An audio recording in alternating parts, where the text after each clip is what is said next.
அத்தியாயம் 1175. சடையன் நாவி புத்தா உயிரணு கலையை முறையாக பயிற்சி செய்திருந்தாலும் அந்த அரண்மனையில் கேட்ட மணி யோசையின் அடக்குமுறையின் கீழ் மிகவும் கடினமாக இருந்தார். அதாவது அவருடைய உடல் கட்டுப்பாட்டை இழந்து கொண்டே இருந்தது. அதே நிலையில் அக்கிலன் தான் பதிலடி கொடுக்கும் நேரம் வந்துவிட்டது என்று தன்னுடைய பேய்ப்பல் கத்தியை எடுத்தார். அதை கண்டுகொண்ட சடையன் நாவி தன்னிடமிருந்த மர ஆயுதத்தை எடுத்தவர் அதன் மூலமாக சிலையாக இருந்த அனைத்து உறுப்புகளையும் வேலை செய்ய வைத்தார். அக்கிலன் அதை எதிர்பார்க்கவில்லை என்பதை அவனுடைய அதிர்ச்சியான முகமே காட்டிக் கொடுத்தது. இருந்தும் பேய்பல் கத்தியின் ஊதா நிற ஒளியை சடையன் நாவி மீது பாயவிட்டார். அதனால் அவர் மேல் தீப்பொறிகள் உருவாகி அவருடைய தங்க உடலில் வெள்ளை அடையாளங்கள் உருவாக ஆரம்பித்தது. ஆனால் அது நொடிப்பொழுதில் காணாமல் போனதை பார்த்த அக்கிலன், என்ன ஒரு சக்தி வாய்ந்த ஜெனோஜெனிக் உடல் என்று நினைத்துக் கொண்டார். சடையன் நாவியை பழிவாங்க நினைத்தவனுக்கு அவருடைய திடீர் சீற்றம் சற்று பயத்தை கொடுத்தது. சிறிது நேரத்திற்கு முன்பு அங்கு ஒலித்த சத்தத்தின் காரணமாக சரிந்து விழுந்தவர் அப்படியே தன்னை சரிபடுத்திக் கொண்டு எழுந்து நின்ற விதம் அக்கிலனை யோசிக்க விடாமல் தடுமாற்றம் அடையச் செய்தது. அடுத்து அவர் என்ன எதிர்வினை வேண்டுமென்றாலும் காட்டலாம் என்று எண்ணியவன் தன்னுடைய பேய்ப்பல் கத்தியை உறுதியாக பிடித்தபடி நின்று கொண்டிருந்தான். அதற்குள் சடையன் ஆவி அக்கிலனை தாக்க ஒரு பிரத்யேக ஆவியை உருவாக்க முயன்றார். அதுதான் அவர் செய்த மிகப்பெரிய தவறாக இருந்தது. அதாவது இவ்வளவு நேரம் முடிந்தவரை ஆற்றலை திரட்டி தன்னை சமன் செய்து கொண்டவர் அதை அப்படியே இன்னொரு உருவத்தை கொண்டு வர முயற்சி செய்ததால் உடலில் உள்ள அனைத்து சக்திகளும் போய்விட்டது. அதனால் திரும்பவும் அவருடைய உடல் கட்டுப்பாட்டை இழந்து சேர்ந்து விழுந்து விட்டார். அதை கவனித்த அக்கிலனுக்கு தனக்கும் சிறிது நேரத்தில் இதுபோல நிகழ வாய்ப்பிருக்கிறது என்று கணித்தவன் முதலில் முயல் காலணிகளை முழுவதுமாக சரி செய்தான். அடுத்ததாக வெகு நாட்களுக்கு முன்பு கிடைத்த மின் கையுறைகள் ஞாபகத்திற்கு வந்தது. அதன் சக்தியை இப்பொழுது உபயோகித்துக் கொண்டார். அதனால் சுலபமாக தாக்குதல்களை தொடர்ந்து சடையன் நாவி மேல் செலுத்த முடிந்தது. அவருக்கு பெரிதாக காயங்கள் ஏற்படவில்லை என்றாலும் ஆங்காங்கே சிராய்ப்புகள் மட்டுமே வெள்ளை ஆடைக்கு மேல் தெரிந்தது. சடையன் நாவி இப்பொழுது அந்த அரண்மனையிலிருந்து தப்பிக்க விரும்பினார். ஆனால் அது சாத்தியம் இல்லை என்பது போல் தொடர்ந்து கேட்ட மணி சத்தத்தால் மேலும் சோர்வடைந்து கொண்டே இருந்தார்.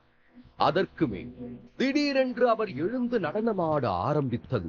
அக்கிலன் அதுவரை நடத்தி கொண்டிருந்த தாக்குதலை நிறுத்திவிட்டு ஆழமாக கண்காணிக்க ஆரம்பித்தார். அந்த நடனம் மிகவும் விசித்திரமாக இருந்தது. அவர் எவ்வளவு தடுக்க முயன்றும் ஆடுவதை அவரால் நிறுத்த முடியவில்லை. அதன் நடுவே அக்கிலனை தாக்க நினைத்தவருக்கு பெரிய சோதனைகள் தான் பரிசாக கிடைத்தது. ஏனென்றால் தன்னுடைய பனித்தோல் மற்றும் விகாரமான இரத்தத்தை பயன்படுத்தி சடையன் புத்தா உடலில் ஆழமற்ற அடையாளங்களை திரும்ப கொடுக்க ஆரம்பித்தான் அக்கிலன். அந்த எதிர்வினையே போதுமானதாக இருந்தது. ஒரு பக்கம் பேய்ப்பல் கத்தி மெதுவாக சடையன் நாவியின் உடல் மேல் வெட்டுக்கள் ஏற்படுத்திய காரணத்தால் ஆங்காங்கே அனைத்து பாகங்களும் பிரிந்து போக ஆரம்பித்தது. அக்கிலனுக்கு அதற்கு மேல் அவருடன் சண்டை போட விருப்பமில்லை. அந்த அரண்மனையை சுற்றியுள்ள இடங்களை பார்க்க நினைத்தவன் அந்த இடத்தை விட்டு வெளியேறினார். அதே சமயம் சடையன் நாவியின் கண்கள் தங்கமாக மாறியதை கவனிக்கவும் தவறவில்லை. ஆரம்பத்திலிருந்தே அவருடைய பரிமாணம் இது போன்றுதான் இருக்கிறது என்பதால் அக்கிலன் அதை பெரிதுபடுத்தாமல் வேறு பக்கம் நடக்க ஆரம்பித்தான். ஆனால் அவனை தடுக்கும் விதமாக சுற்றி நெருப்பு வளையங்கள் திடீரென்று உருவானது. அதுவும் அந்த தங்கச் சுடர்கள் அங்கு கேட்கப்பட்ட இசைக்கு இணையாக வளைந்து கொடுத்து ஆடியதை பார்த்த அக்கிலன் அப்படியே நின்று விட்டான். இந்த வளையங்கள் நெருப்புச் சுடர் அனைத்தும் அவனுக்கு வேறு ஒருவரை நினைவுபடுத்தியது. அதற்குள் பின்னால் இருந்து கர்ஜிக்கும் குரலில், என்ன அக்கிலன், அவ்வளவு சீக்கிரம் உன்னை போக விட்டுருவ நீ எப்படி நினைச்ச? நான் தான் உன்னை திரும்பவும் சரியான சந்தர்ப்பத்துல சந்திப்பேன்னு சொல்லி இருந்தனே, மறந்துட்டியா என்று நெருப்பால் சூழப்பட்டிருந்த 4 முகம் 8 கைகள் கொண்ட சடையன் நாவி திடீரென்று வேறு பரிமாணத்தில் பேச ஆரம்பித்தார். அவருடைய மொத்த வடிவமும் வேறு மாதிரியாக இருந்தது. அதை பார்த்த அகிலன் கண்கள் விரிவடைய, வாய் ராஜா ஜூன் என்று முணுமுணுத்தது. இப்போதுதான் அகிலன் ஒரு விஷயத்தை புரிந்து கொண்டான். அதாவது இவ்வளவு நேரம் அவனை துரத்தியது சடையன் நாவிக்குள் இருந்த ராஜா ஜூன் அவனை பழிவாங்குவதற்காக அவரை கட்டுப்பாட்டுக்குள் வைத்திருக்கிறார். அதுவும் இவ்வளவு நேரம் நடனமாடிக்கொண்டிருந்த அவருடைய உடல், கால்கள் அனைத்தும் சரியாக இருப்பதை பார்த்த அகிலன் எல்லாம் நடிப்பு என்று புரிந்து கொண்டான். அதற்குள் ராஜா ஜூனாக மாறிய சடையன் நாவி அகிலனை நெருங்கி இருந்தான்.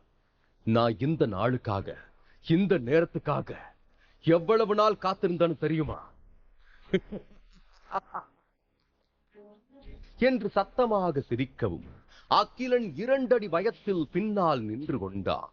அதை பார்த்து இன்னும் எதிரே இருந்தவனுக்கு இகழ்ச்சியாக இருந்தது. நான் உன்னை கொன்னுடுவேன்னு பயப்படுறியா? கவலைப்படாத, அந்த மாதிரி எதுவும் பண்ண மாட்டேன். இதோ இப்ப நீ பயப்படுறியே, அத பார்க்கதான் இவ்வளவு நாள் காத்துக்கிட்டு இருந்த. உன்னை ஒரே நிமிஷத்துல கொல்றது எனக்கு ஒன்னும் பெரிய விஷயம் கிடையாது. ஆனா நீ துடிக்கிறத அணு அணுவா ரசிச்ச பிறகுதான் உனக்கான தண்டனையை நான் கொடுப்பேன் என்றான். ஏற்கனவே ராஜா ஜூனை இங்கு எதிர்பார்க்காத அகிலனுக்கு இதுவே அதிர்ச்சி என்றால், அவன் பேசிய விஷயங்கள் வேறு அப்பட்டமான மிரட்டலாக ஒலித்தது. உடனே சிவப்பு மூடுபனி உருண்டையை முதலில் வெளியே கொண்டு வந்தான். இப்பொழுது அவனால் சடையன் நாவி புத்தாவை சாதாரணமாக சமாளிக்க முடியாது. வானக்கடவுள் ராஜா ஜூனால் ஆட்கொள்ளப்பட்டிருப்பவர் என்ன வேண்டும் என்றாலும் செய்ய வாய்ப்பு இருக்கிறது. அதனால் அன்று சேமித்து வைத்த உருண்டையிலிருந்து நீரூற்று நீர் ஏதாவது மிச்சம் இருந்தால் அந்த சக்தியை உபயோகித்து தன்னை பாதுகாத்துக் கொள்ளலாம் என்று முடிவெடுத்தார். அதற்குள் இங்கே ராஜா ஜூன் சடையன் நாவியுடன் இணைந்து கொண்டு வெறித்தனமாக செயல்பட்டார். அவருடைய பேய் பிரசன்னம் தாங்க முடியாத அளவிற்கு இருந்தது. அதாவது சடையன் நாவி தன்னுடைய எதிராளிக்கு பயம் காட்டுவதற்காக மட்டும்தான் 4 முகங்கள் 8 கைகள் கொண்ட புத்தரின் உடலை கொண்டு வருவார்.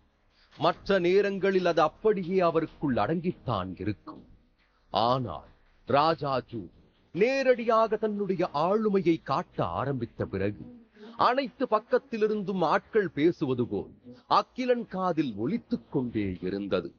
அதாவது 4 முகங்கள் எப்பொழுதும் ஏதோ ஒரு விஷயத்தை, இல்லை என்றால் ஏதோ ஒரு மந்திரத்தை சொல்லிக் கொண்டே இருந்த காரணத்தால் எதிரே இருந்த அகிலன் வெகுவாக குழம்பிப் போனான். அதனால் அவனுக்கு தன்னுடைய ஆற்றலை மேம்படுத்துவதற்கு சற்று தடங்கலாக இருந்தது. அதற்குள் ராஜா ஜூன் சடையன் நாவி வழியாக அவருடைய கைகளுக்கு முதலில் வேலை கொடுத்தார். அதன்படி விரல்கள் அனைத்தும் கொழுந்து விட்டு எரிந்தது. அதை அப்படியே அகிலன் பக்கம் திருப்ப அதே வேகத்தில் அவன் துடிக்க ஆரம்பித்தார். அதாவது அந்த நெருப்பு குழம்பிற்குள் நிற்பது போல் உணர்ந்தவனுக்கு தன்னை சுற்றி எதுவுமே இல்லை என்று தெரிந்திருந்தாலும் தூரத்திலிருந்து வரும் வெப்பமானது சுட்டெரிக்க ஆரம்பித்தது. அகிலன் மொத்தமாக தன்னுடைய வாழ்க்கை இந்த இடத்தில் முடிந்து விட்டதோ என்று பயந்த சமயம் எங்கிருந்தோ பறந்து வந்த ஒரு பை சடையன் நாவி கழுத்தில் வந்து தொங்கியது. ஏற்கனவே தீயினால் எரிந்து கொண்டிருந்தவர் அந்த பை மேலே விழுந்த காரணத்தால் இன்னும் தகிக்க ஆரம்பித்தார். சிறிது நொடிகளில் அந்த பையிலிருந்து வெளியே ஒரு மஞ்சள் எழுத்து காகிதம் பறந்தது.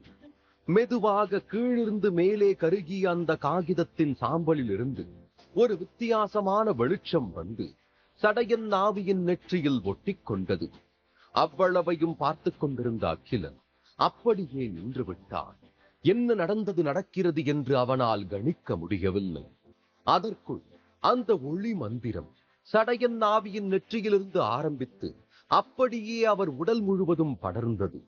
அந்த காகிதத்தில் இருந்த எழுத்துக்கள் வெவ்வேறு திசையில் தங்க வடிவங்களாக மாறியதை அகிலன் கவனித்தார். அப்படி என்றால் இன்னும் சில மணி நேரத்திற்குள் இந்த மொத்த இடமும் ராஜா ஜூன் கட்டுப்பாட்டிற்குள் வந்துவிட்டார். அது தனக்கு பெரிய ஆபத்தாக மாறிவிடுமே என்று எண்ணியவன் பேய்ப்பல் கத்தியை கொண்டு சடையன் நாவியை அடிக்க ஆரம்பித்தார். அவருக்குள் ராஜா ஜூன் இருந்தாலும் பரவாயில்லை என்று துணிந்து நடந்து கொண்டவனின் செயல் எதிரே இருப்பவர்களை அதிர்ச்சிக்குள்ளாக்கியது. ஒவ்வொரு தாக்குதலுக்கும் சடையன் நாவியின் 4 முகங்கள் 8 கால்கள் அனைத்தும் எதிர்வினை காட்ட ஆரம்பித்தது. அதுவும் ஆத்திரத்தில் அவர்கள் கத்தியது அந்த இடத்தையே அதிர வைத்தது. அப்போது ஒலிக்கப்பட்ட மணியின் ஓசையில் மொத்தமாக ராஜா ஜூன் அடக்கப்பட்டார். அதற்கு காரணம் அவர் சடையன் நாவி உடம்புக்குள் இருந்த காரணத்தால் தான். இந்த சமயத்தில் அந்த உடலை விட்டு வெளியேற நினைத்தவருக்கு அதுவும் நடக்கவில்லை. இவ்வளவு நேரம் ராஜா ஜூன் கட்டுப்பாட்டை தனக்குள் வாங்கிக் கொண்ட சடையன் நாவி மெல்ல தன்னுடைய சுயத்தை இழக்க ஆரம்பித்தார். ஒரு பக்கம் இசையின் பாக்கம், இன்னொரு பக்கம் ஆற்றலை முழுவதுமாக உபயோகித்த காரணத்தால் மீண்டு வருவது மிகவும் கடினமாக இருந்தது. அதே சமயம் அகிலன் பேய்பல் கத்தியால் தாக்கிக் கொண்டே இருந்தார். இவ்வளவு நேரம் கொடூரமாக தெரிந்த ராஜா ஜூன் அப்படியே அடங்கி போக ஆரம்பிக்க அகிலன் அவனுடைய கொடுமை குணங்களை தனதாக்கிக் கொண்டார். அதாவது சடையன் நாவி உடல் முழுவதும் காயங்கள் ஏற்பட்டு தங்க திரவத்தால் ரத்தம் வெளியேறிக் கொண்டிருந்தாலும் அவனுடைய தாக்குதலை நிறுத்தவே இல்லை. உனக்கும் எனக்கும் தனிப்பட்ட முறையில எந்த பிரச்சனையும் கிடையாது. எவ்வளவு நேரம் எனக்குள்ள இருந்து ஆட்டி படைச்சது யாருன்னு இப்போ உனக்கே தெரிஞ்சிருக்கும். அதனால என்ன அடிக்கிறத நிறுத்து, வலி தாங்க முடியல என்று சடையன் நாவி முடியாமல் பேசினார்.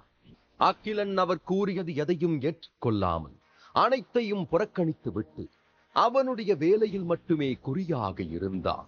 அவன் அப்படி செய்ததற்கு காரணம் இருக்கிறது.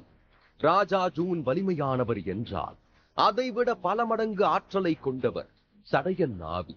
அதனால் அவரை தன்னுடைய கட்டுப்பாட்டிற்குள் கொண்டு வந்த சமயம் அதை ஏற்றுக்கொள்ளாமல் இருந்திருந்தார் அகிலன் பாட்டிற்கு வெளியே சொர்க்க வழியை நோக்கி சென்றிருப்பார்.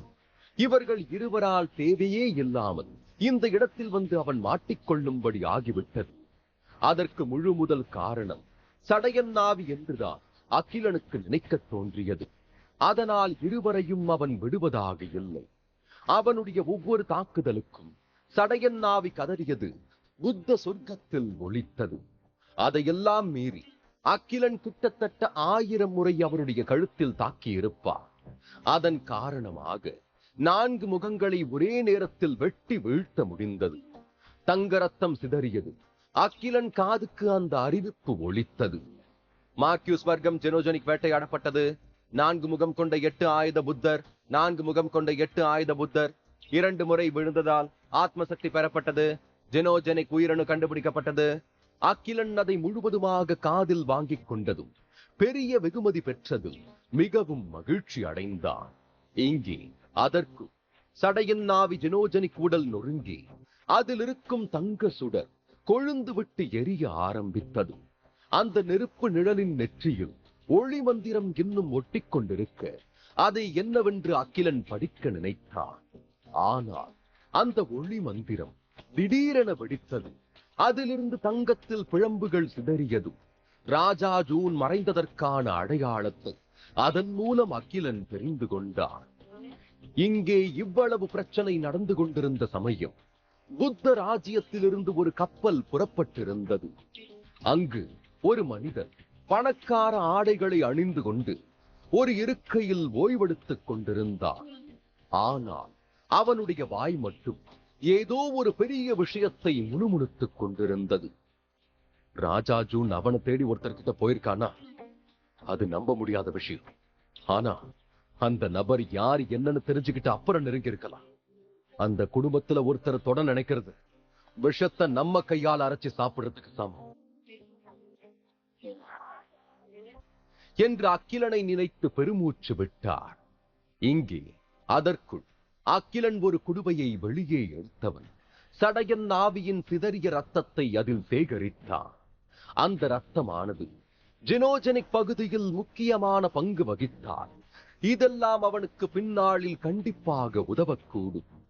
எல்லா வேலையும் முடிந்த பிறகு அவன் சடையன் நாவியின் ஆன்மாவை பார்த்தான்.